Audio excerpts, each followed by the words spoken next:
Ajole wulu winywa in straight voices kama wanywara ye tam la kum ngoma kwa lutiano wanki vulu magiberi di gurini #gula yekelo ini dule ma para chele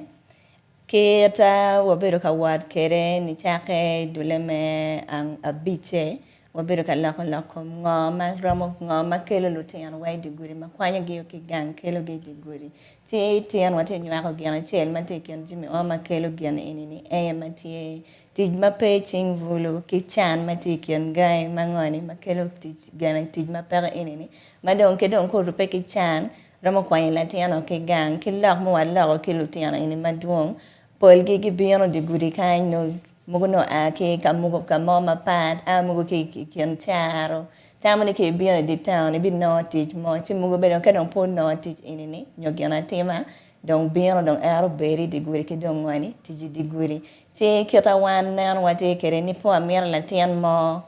no jeng kwone iberi di guri ki tiji di guri watam ni mo lak ini ni piana tek ki wanywaro wek bo wa me fon ki ngani ki lak bad lu nyoro ki bad lu tiano ki bad dan magiti ki ngai bana wek ki wara mo timo gi mo ye wek wanen ngo mo ro timo ne wek lu tiano wa dong gang dango dong da ma pe ma pare ki kyota mi la tiano dong kele chitian ana wanywaro long man atiki dana rio magiti bara kain makweni nyan gi nyote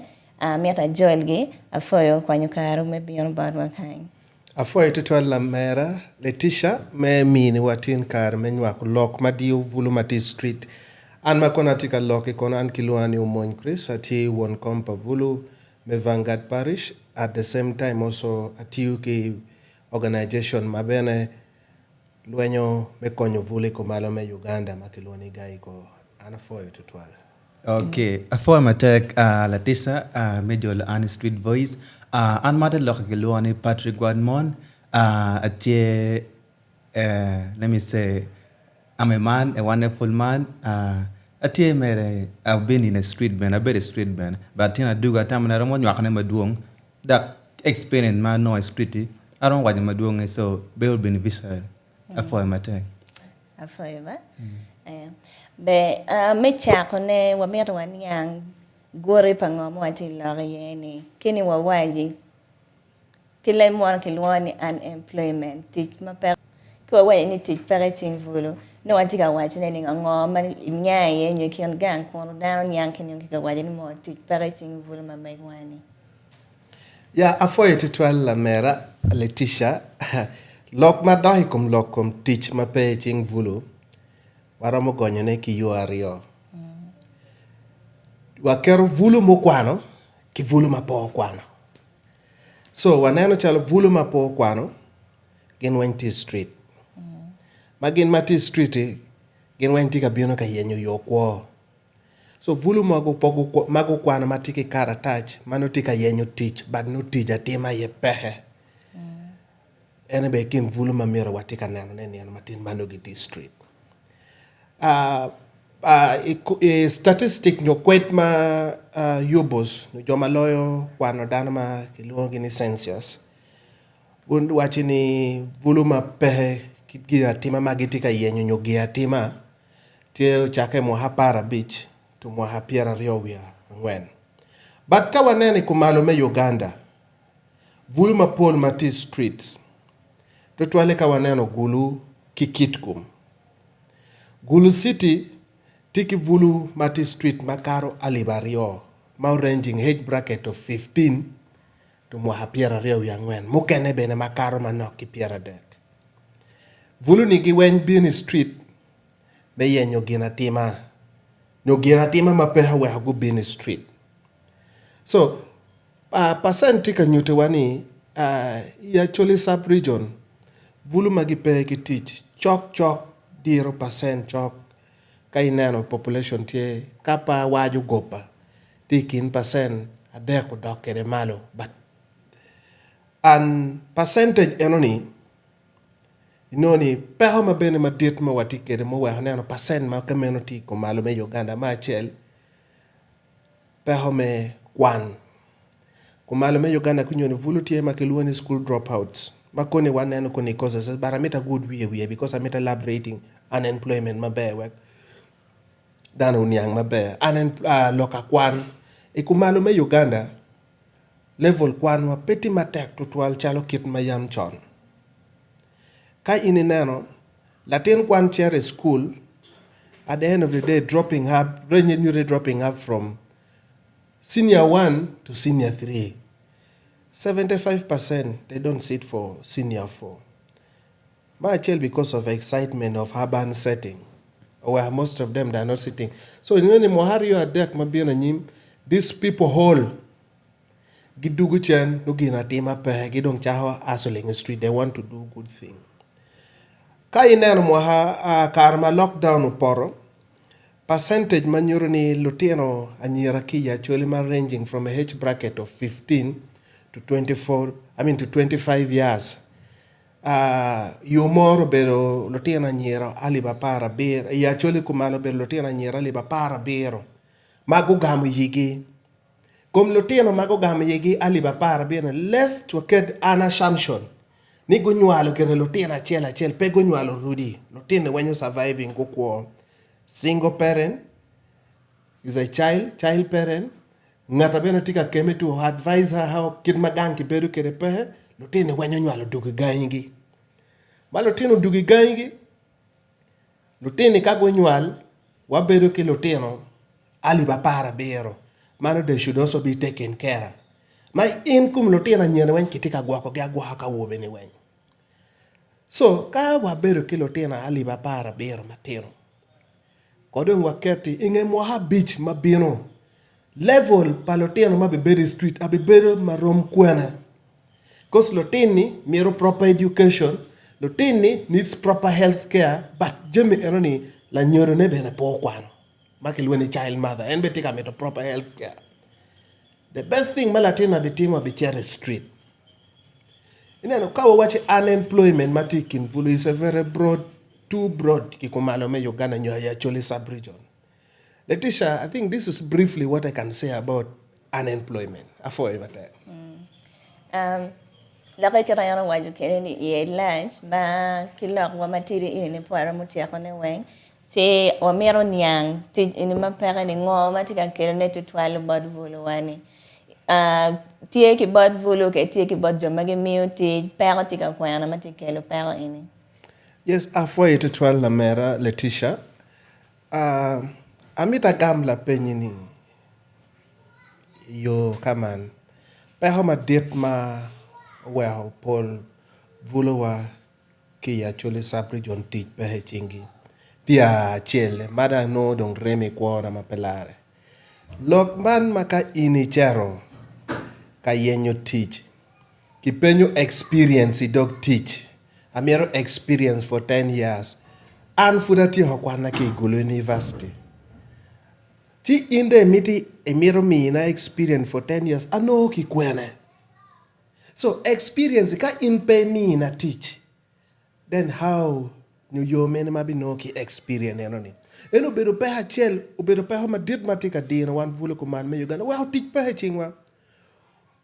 wazei madon nyom lu diro madon maguri dok teach dong dek retiring me we ko teach it wan vulu gimete gi bedi cham ken so wano gimomo waramo timone pe inone dong wa dugu gang ko gang te hata in bene metre bere bed vulu wachi mira bed around the best way maybe around Mechere street or where level but street kids stick a year male because of such acts mano kano gimini wa bene opportunities kadi kunyone de chere pen teach just to volunteer teach men no kibi penye with experience so where vulu wenyon kunyone tiga ino pe vulu mo kwano ne peha mo kene manoti ka dino vulu ya actually sub-region ma we neno chalo teach pehe chingi nyogiti street peho ne mukene are categorizing into 3 ways. One,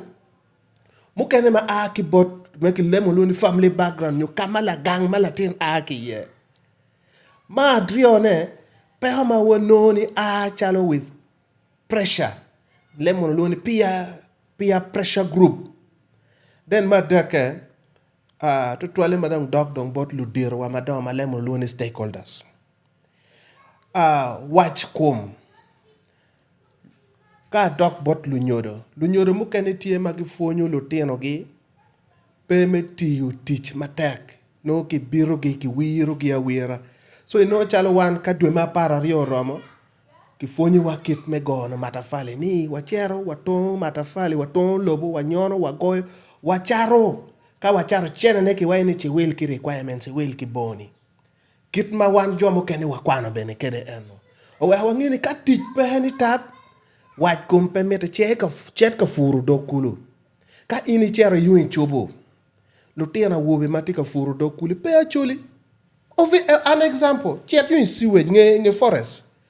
joma tika fu kuja wenyi no joma disa bagandas and bagisus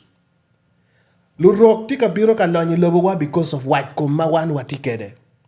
This is a problem manung tika dino wan mo wa tich pe ching ma white kum la habino furu nyanya kan no chene dok don gangi kabej magitika charne chuka tit pe no ni kabej ma onyu tika ake kwen wen tika ake ching lulok kum watiki dokulu malaj watiki ngom malaj maka watiu kede ramu konyo wan chalo wan lotena chole walony. So white also is another factor matika dino wan na mario ngin ma waluo ni ignorance nyo kuya piny tie madung dugu dit tutwali ya chole sub-region may no vulu mete lemon luoni to emulate mete bet chalo ngar money mati level money mano pay romo abedo ka lokki vulu money chabera rio angej gubedo ka bedeside kama kitika gedi ye so wobe chelo ya okay tinda tiu for 2 weeks ke mia chili ngali mia chel ki piera rio so chaho keto budget ma megani ikom chilling mia chel ki piera rio ni en budget tieni itiam bij ni tab e bi chara ka bedo ka namo money mati di gulu kan pamero lungo nye at the end of the day nyeri abe charo maro chilling ngali piera bero dugu the same problem chake nuk chene be pay me cham even to rent the house kanu ngala pangot so why bedo kamene ka in chalo volume ini no chene makameno you plan for the money ni chene ni ba abe chaho kare ki nungu full kila ngwen mo rega kere teng dukan money kenyo wa chaho mot well kuya pinti ma dit twal mano no mo kene ki wache ni after all dano to one wen muchomo pangom and this is a great challenge matic affecting one volume ko malame Uganda. Wape ki love ikomwa ken we don't see tomorrow. We hope honi tika dino vulu pe home kuya pin tika dino vulu mapelare. Pe homo kene mano tika dino vulu kumala me yuga. Waramu waini also at times educational system. Most of kwan mawatike de kunyoni fonyu wa kunyoni mebero ujoma kilo ni job seekers lo yen teach. Pelo chak teach. Anka inkumbedi wati latena nyaho ni charity team addressing. Charity phone kunyono charani pabi ye. Enbe miti ben ene chat be procedure enoni. Wai kwan wai tia kwa kwane. But kay nano mod. Amiru mino charo la bole kuma dolo ki doglok causes matiene. Amiru mino statistic no kweda ma anabedo katimune. An charo la biachara. Ka inano ngat matimu biachara ki ngat mo kwano. Ano chalo ngat matimo biachara tiki chene loyo ngat mokwano oket la bolle uno nen luloke makibino charo wai nano ki wore nyimbo ganda pub nano ki wore street me la mogi bus terminoni jona tiki chene mapela loyo wa jomo keni mati office ka ini chero Kampala wa moni tie makicharo Kampala mogi waro wel mechiling aliba beach el ka wela tahi wela liba pa but jone kago bino go chere hok chone ya choli gi wachi ni wa enini gi ngolo wele we chilling 25,000 wa mo welo chilling aliba beach so ini to tan lar wel ni goyo kola la he welo wa ali pierario but eno welo chilling aliba beach at the end of the day la la habi donki ali pierario 15,000 profit 5,000 capital no ticket e ko but welo chilling aliba beach ini dok no yi yom na chamo la kete la la hani ko do char wa pa ine de no la lohani tiki chilling adi. So ka in kongwa kete la lohani every day. Tika chato wa pa in a day. Ma no profit. Me chilling ali ba para beach. So kenya kong profit kete no in a day ali 150 clean profit. Nya kine no piera da kingat magama mochara. Ino niti no wa million a chel choki nuchu. So in mega mochara you contented you know you nominated no mochara ma lib mi ario. Vulu let's get serious. Because let's do business. we should advocate we should have what we call practical education. Kwan ma in kifunyi ki ngech chalo payo bao, any ngech ma itimo mapiri, you focus on your vision, not for the vision of someone that will pay you 200,000. And teach mavulo eno mero kunyoni. Mo ho chan ki peho tika dino watu tuale, because we don't want practical skills. Waket chalo la bole kangat ma charu nyanya. Ana tila chat nyanya box achel tika word at 150. Ana wilo kich, maybe kata wilo kich at 50,000. I kilo boxes a deck every day. I kilo boxes a deck. I think I know a profit of only me a deck every day. So, chi kawan watimo kameni loke unemployment no chan teach ikumalo you actually bedo pahe.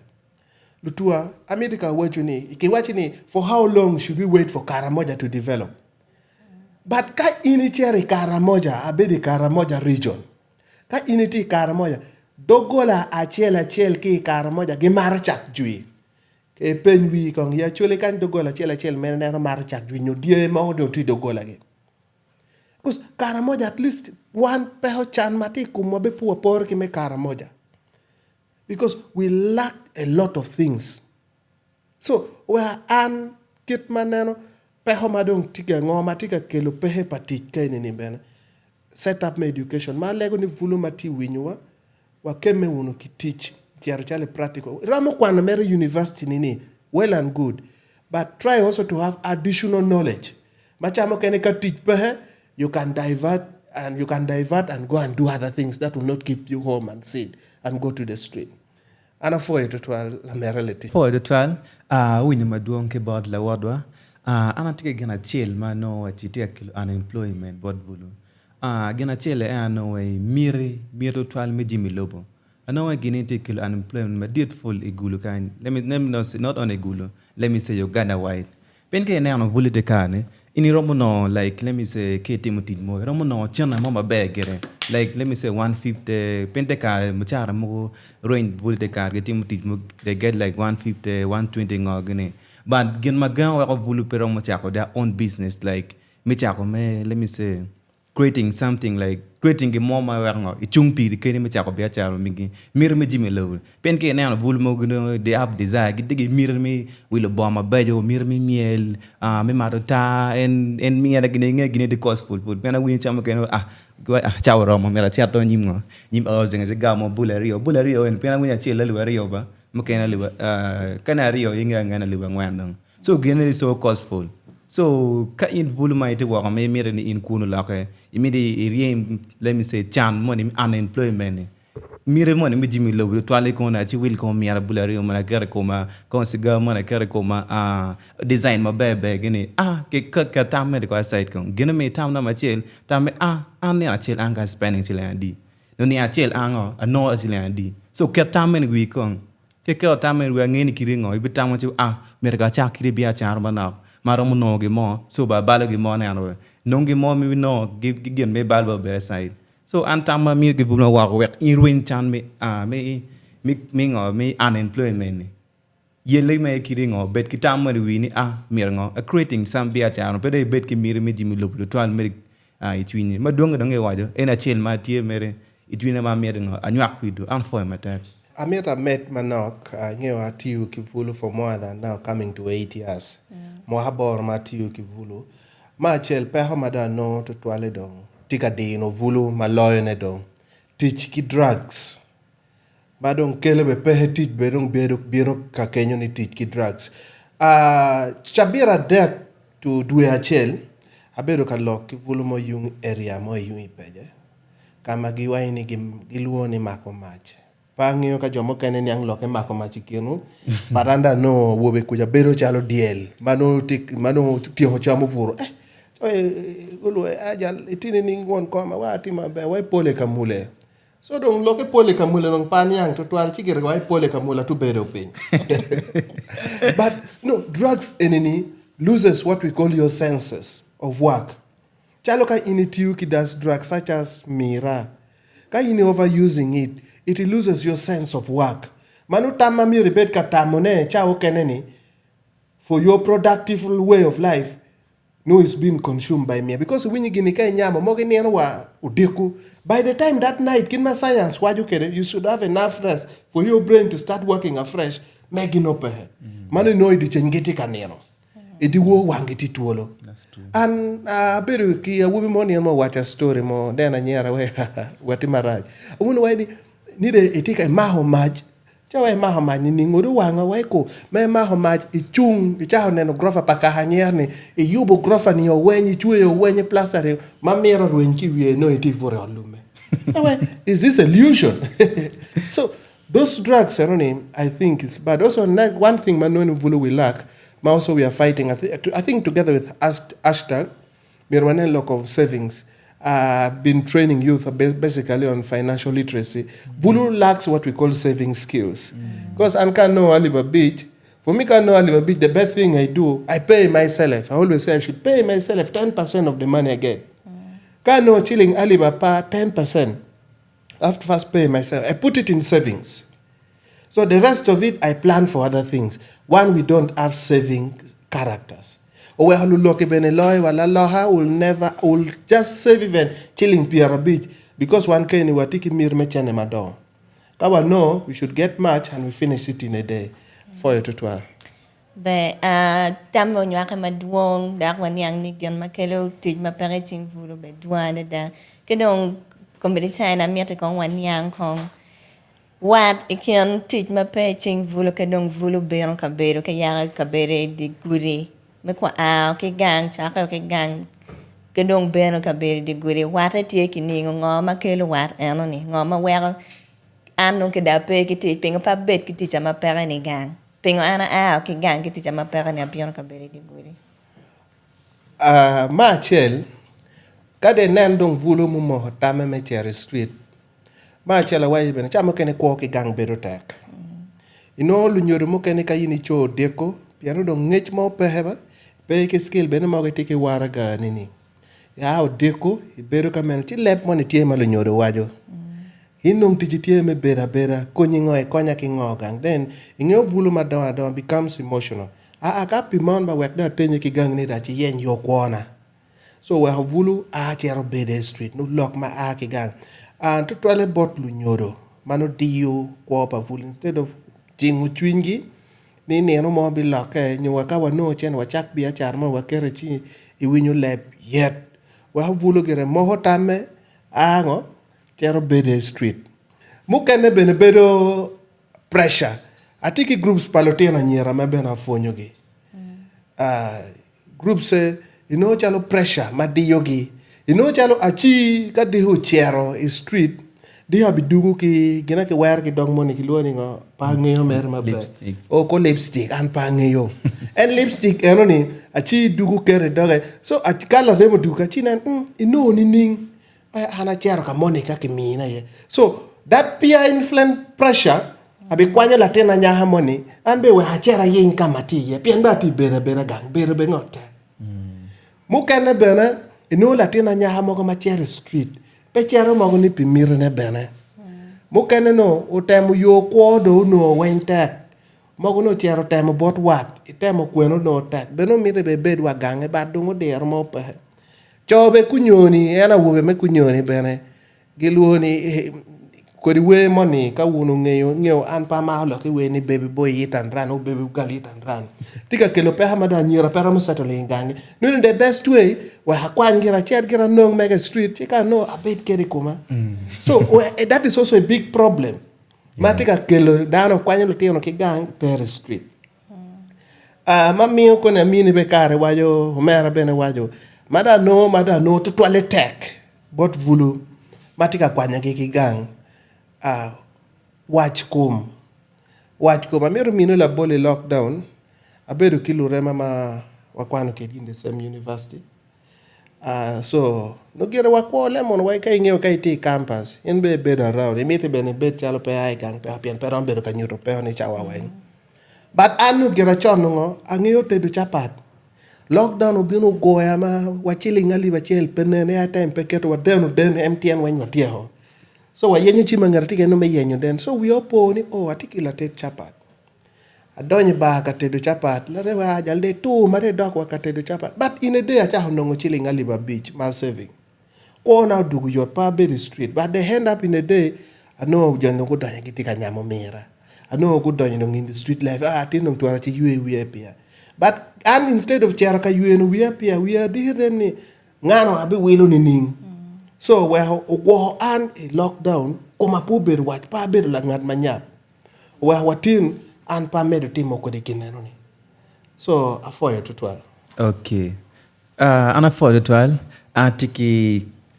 tamachiel pin ko kumberi cha wate na connection matie ken unemployment ma wako bulu ke gang cher street anyway na la nyur went involved yen so ana we gena chel ma wako jimene ro matime pin don when like negative impact ti kum la nyur wen kum bulu wen don so gena chela wako bulu rom like ke gang cher street it's all about like let me say lack of money kenen tit peching la nyoro so bulu tien let me say bulu chel me kat kana ka bulu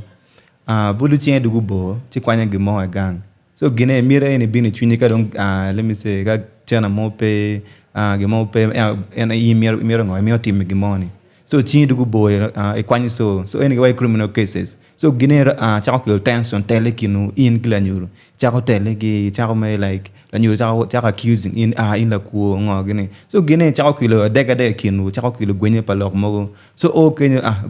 chalo la tien wo bini wa an kwanya ber kan pe me rongo we ga dong na no so the any kilo ba like it bring about like no lack of money ma peching la nyuru peching bulube so bulu tiarango chako like kwalo ge mo ge gang we ko dong kilo tension kin gin kla nyuru so leading bulu me we ko gang penong no we gang no ge mo pe so do ka tia street dong atim ge mo chak ge ku ma bulu chak gwang tiar ge wa ko chak mer ge ku ben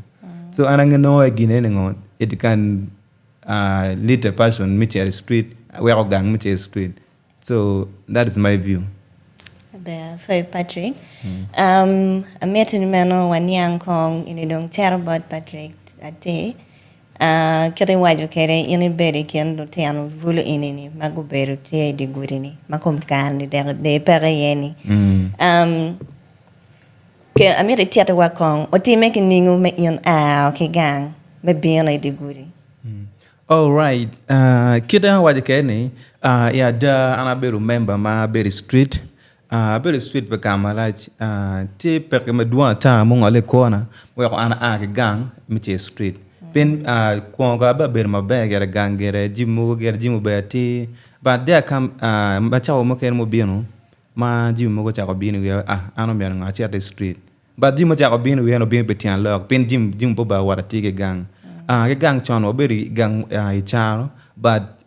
there later was shifting town ingeton kwome town with a lot of immorality jimu mati meton ma pari menian ge peno be Islam area ila only kind kumpajo wachera chela we spent like 10 years so aberi ke chela ka be get kuma magiluone kiluki kilemis lang gluone se leon get so I've been there like for 7 years aberi chera kan kwan ba du gang but na din na me kelo tin ko kere ke lutim me get ko ko ma do jage ngoge cha ne na kinyo gi ora chi will ngoge ni so that time came kam ke ngoma ma na penis is like a peasant worker the teach in me matiu no ma knock full ne pe ko ne so de kam ke jimi tu ne pen wai ko ne ko ne pe lungi ken cher betie so o de kam mo ma jimi tu ne bono mana ma school be chu le tek do gang be lunch be tek so na ame youth ngo anu mi ngo be ka ngo yele kong per kana so acha ko the street me cha ko choko nyonyo gi choko could gi to get something to eat for my stomach be ga tian ko kwala but I was like ayinye mere wa ka cham na no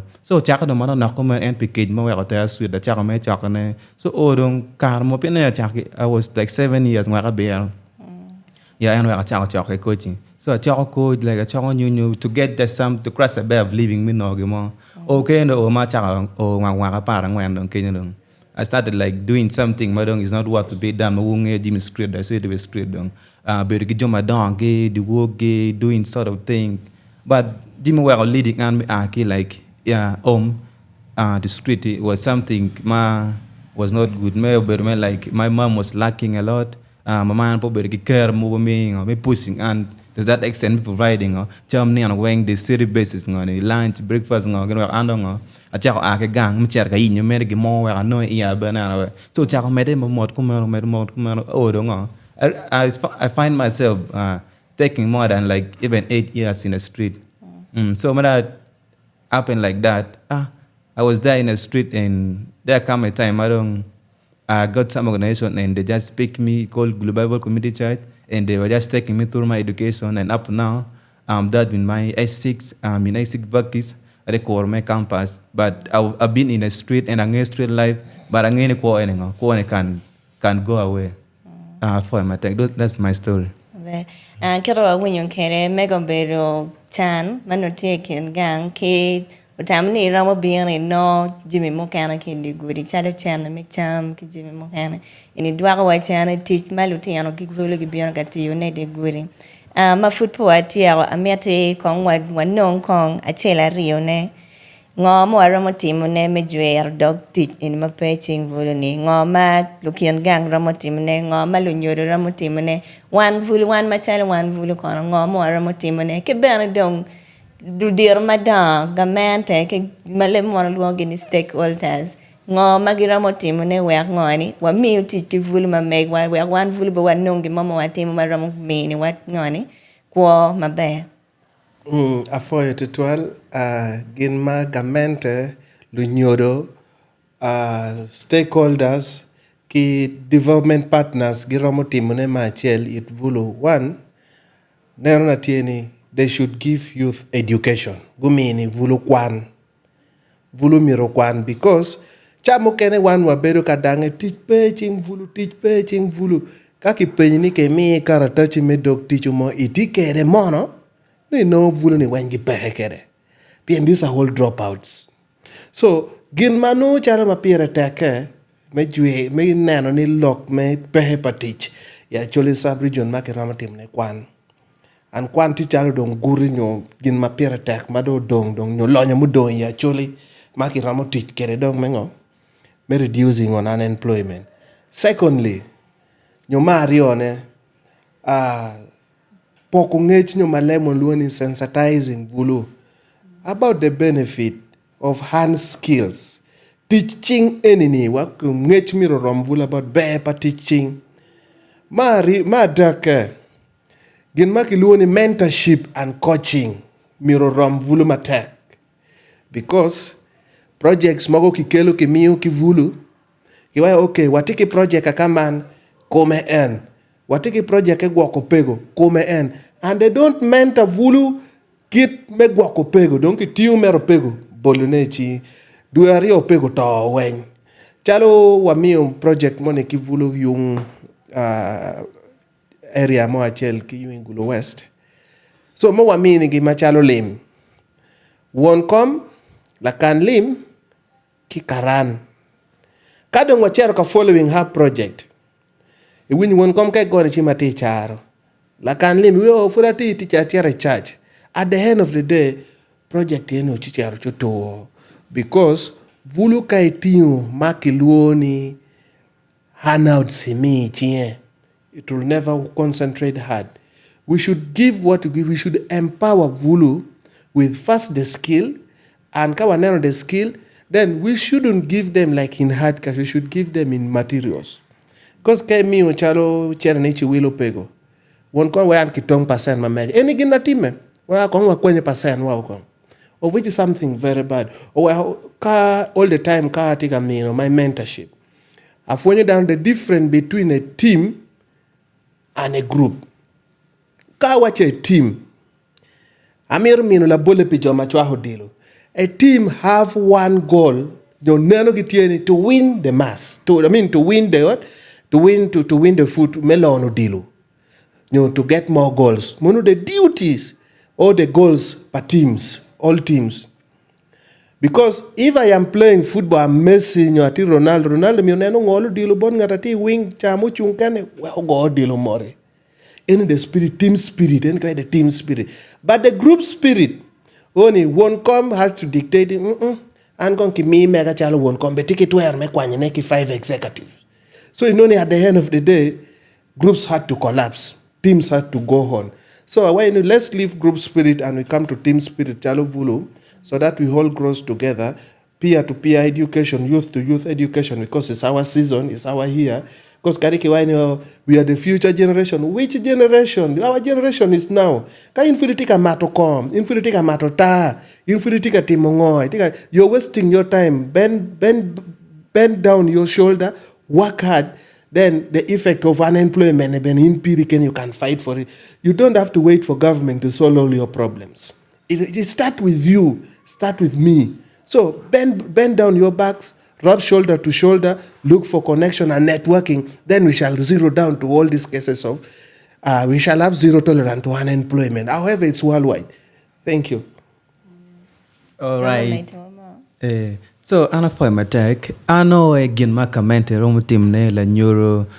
like la tela mo ken ma wa kere gilu ken stakeholders so gonna my team like you including buluma John Kuberi Street you include them into the program like because like chalo ma ane I dip my leg in their shoes na ngongo experience kere gyo karga ko ma tek kere gyo kar ngara chele like kani like let me say no bulma ma chono be the street but now don't take knowledge me teach buluni kai including any program mo pa let me say ka new project mo gamento kadekere mingo me konyo vulu so including and like that youth manga mo dipping like it's like into their shoes ngongo pain manga mabulu ana going so that person can work best in that project now romutin ba be like let me say the council tie kuja bana so some youth bulma kan tie manga they can even like fit there.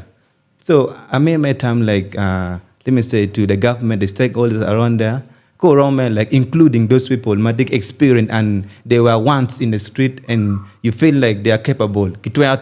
Just include them. But once I heard a story about like there was a youth, Mathieu Kyung it was lacking knowledge. And take it so let me say the PMD Paris very modern. We need to me here, but why and matual nga pebeti ki chane pin ko duak na ngayo ugwa ko chane no gwa ko chane pa ko duak ko chane cha ko duak na kire duak e wenge and no way lack of knowledge but ki no nga the experience can talk to that person well you know when permanent unemployment parent agent so ana for my time ma chak ka dong kara wadolo kere ke doge la nga mo ramo wachne ke joma gitika winyo wa joma mugo ma ne gino tinano wa yam pamono medolo dog la wa ini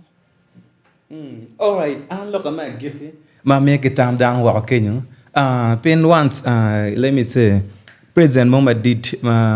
email ma wa chon wa ini first ask yourself what you have done to the country and then ask what the country can do for you ke penye me achelo ngoma intim ngo kilobani de chak penye ngoma lo to mi na so penye pi de kene gong no again me team kiloko president don't just wait for the government no like your parent like let me say your peer mentor me cha ngo ka project mo in a program mo in yourself just say I can do it I don't team na so tena mana na capital medical ere wa I don't cha ko be cha mo I don't cha ko mo nyon ga tiana so pe ko ne ngara mo chaka ge mo na no chaka ini kumi kira ne like present I do it but don't wait for someone to do it for you ana for my tag me adwa ko chan bad Chris aya afoy ma tek ma waji kede chon an nyew mon Chris tamada romo mino ne mageke bod vulu ma lokum pehe patich ma chel watiyo ma tek watim tich mo ken ma romo time me mine wa ker me lim wek ngo wadong wachera nyim Mario waripe uno wabed vulu magiripe kai no tich kamone nye winyo pigi moni eramo sharing bot la remi bot gamente walego ni bene ka projects mogo matika biro mabejo pol projects don kunyoni don donye ot pa joma don ma chalo wan lo tien ma jowa mokene ma don don pehni don waneno ki woho walego ni projects ke katika biro ki they should be balanced up ki pok urom ching dano wen wak bene pehe patich obet pehe kumalo me Uganda nyoya choli sub region ano foyo tutwal ana maro dano wen tutwale vulu matika winya amaro tutwala bi yele matak watiyo matak merwen metute me reducing level for unemployment foyo tutwal be afoy Chris won ke Patrick me kwanyo karu dak me bion kala ke volo wakilo ken gang mo kan magitika winywa jomati winywa be afoy kwanyo karu me bion kala winyo lak man kono wa yo ke ka bedo murumo wa me bedo maber ya dano ki lutino ma watika gwako gi ken gang. Joma giramo winyo wa bene, uramo winyo wa i radio patches, chawa ario me o chawa dek motiano, chawa dek weng. Kibene, uramo be nongo wa i Elefante Commons,